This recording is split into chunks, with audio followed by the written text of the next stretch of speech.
THE ROBBER BRIDEGROOM. From Grimm's Fairy Tales, by Jacob and Wilhelm Grimm. Translated by Edgar Taylor and Marion Edwards. This recording is in the public domain.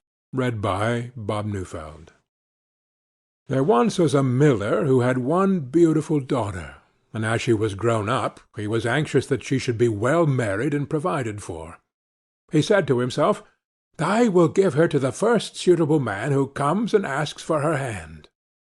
Not long after a suitor appeared, and as he appeared to be very rich, and the miller could see nothing in him with which to find fault, he betrothed his daughter to him. But the girl did not care for the man as a girl ought to care for her betrothed husband, and she could not look at him nor think of him without an inward shudder. One day he said to her, "You have not paid me a visit, although we have been betrothed for some time." "I do not know where your house is," she answered. "My house is out there in the dark forest," he said. She tried to excuse herself by saying that she would not be able to find the way thither. Her betrothed only replied, "You must come and see me next Sunday.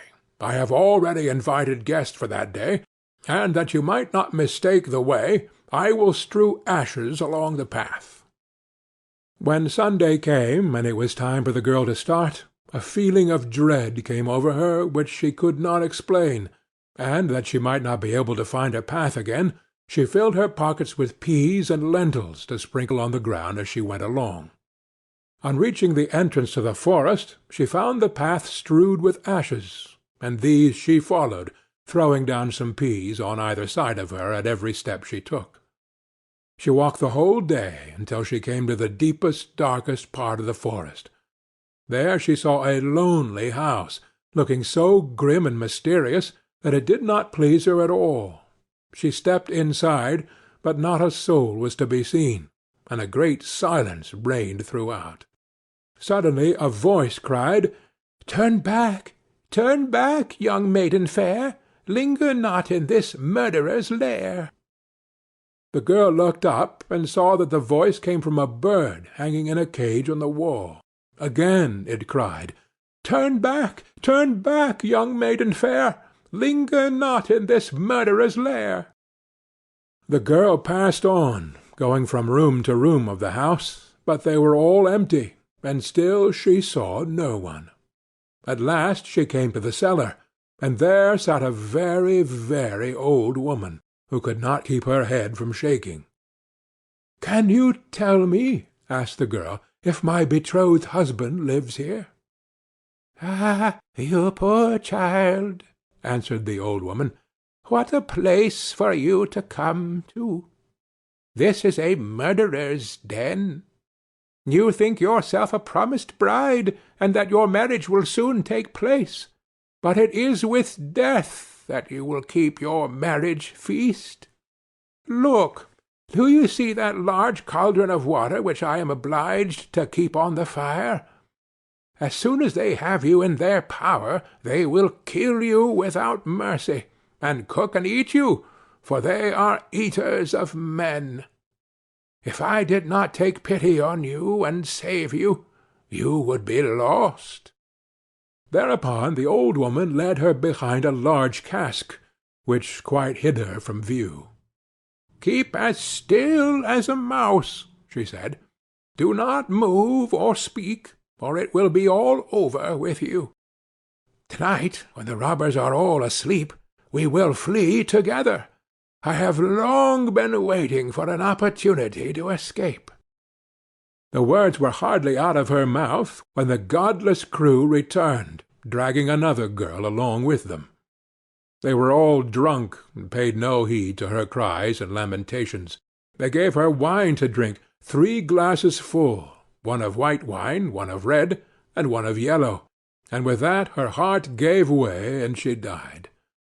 Then they tore off her dainty clothing, laid her on a table, and cut her beautiful body into pieces, and sprinkled salt upon it. The poor betrothed girl crouched trembling and shuddering behind the cask, for she saw what a terrible fate had been intended for her by the robbers. One of them now noticed a gold ring still remaining on the little finger of the murdered girl, and as he could not draw it off easily, he took a hatchet and cut off the finger. But the finger sprang into the air, and fell behind the cask into the lap of the girl who was hiding there. The robber took a light and began looking for it, but he could not find it.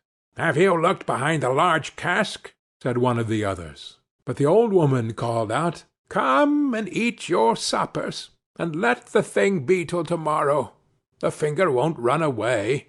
"The old woman is right," said the robbers, and they ceased looking for the finger and sat down. The old woman then mixed a sleeping draught with their wine, and before long they were all lying on the floor of the cellar, fast asleep and snoring. As soon as the girl was assured of this, she came from behind the cask. She was obliged to step over the bodies of the sleepers, who were lying close together, and every moment she was filled with renewed dread lest she should awaken them. But God helped her, so that she passed safely over them. And then she and the old woman went upstairs, opened the door, and hastened as fast as they could from the murderer's den. They found the ashes scattered by the wind, but the peas and lentils had sprouted, had grown sufficiently above the ground to guide them in the moonlight along the path. All night long they walked, and it was morning before they reached the mill. Then the girl told her father all that had happened. The day came that had been fixed for the marriage. The bridegroom arrived, and also a large company of guests, for the miller had taken care to invite all his friends and relations. As they sat at the feast, each guest in turn was asked to tell a tale. The bride sat still, and did not say a word. "And you, my love," said the bridegroom, turning to her, "is there no tale you know? Tell us something." "I will tell you a dream, then," said the bride. "I went alone through a forest, and came at last to a house. Not a soul could I find within, but a bird that was hanging in a cage on the wall cried, 'Turn back, young maiden fair, linger not in this murderer's lair.' And again a second time it said these words. My darling, this is only a dream. I went on through the house from room to room, but they were all empty, and everything was so grim and mysterious. At last I went down to the cellar, and there sat a very, very old woman, who could not keep her head still. I asked her if my betrothed lived there, and she answered, 'Oh, you poor child, you are come to a murderer's den. Your betrothed does indeed live here, but he will kill you without mercy, and afterwards cook and eat you.' My darling, this is only a dream." The old woman hid me behind a large cask, and scarcely had she done this when the robbers returned home, dragging a young girl along with them. They gave her 3 kinds of wine to drink, white, red, and yellow, and with that she died. My darling, this is only a dream. Then they tore off her dainty clothing, and cut her beautiful body into pieces, and sprinkled salt upon it. My darling, this is only a dream. And one of the robbers saw that there was a gold ring still left on her finger, and as it was difficult to draw off, he took a hatchet and cut off her finger. But the finger sprang into the air, and fell behind the great cask into my lap. And here is the finger with the ring." And with these words the bride drew forth the finger, and showed it to the assembled guests. The bridegroom, who during this recital had grown deadly pale, up and tried to escape, but the guests seized him and held him fast. They delivered him up to justice, and he and all his murderous band were condemned to death for their wicked deeds. End of The Robber Bridegroom.